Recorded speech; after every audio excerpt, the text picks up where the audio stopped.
J'ai commencé l'haltérophilie à 20 ans. Je suis devenu champion de Belgique à 22 ans. L'année d'après, je participais à des compétitions internationales. Je me levais, mangeais, m'entraînais, dormais, chaque jour avec l'ambition de devenir le meilleur. J'essayais de toujours pousser mes limites. C'est le prix à payer pour être un athlète international. Il n'y a pas de meilleure sensation que de gagner. C'est pourquoi on s'entraîne si dur. Les gens ne se rendent pas compte de l'engagement que vous devez avoir. Vous devez avoir que ça en tête. Tous les jours vivre pour votre sport, pour pouvoir rivaliser avec les meilleurs du monde.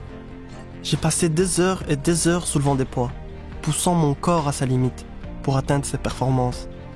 Vous devez mettre votre vie sociale de côté. Votre vie devient un entraînement.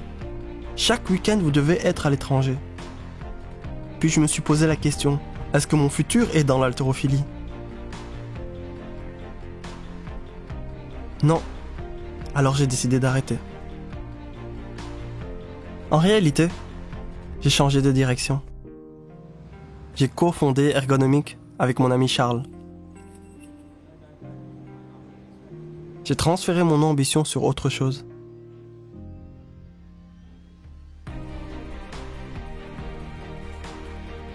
Je me suis mis la pression pour trouver nos premiers clients et enfin démarrer.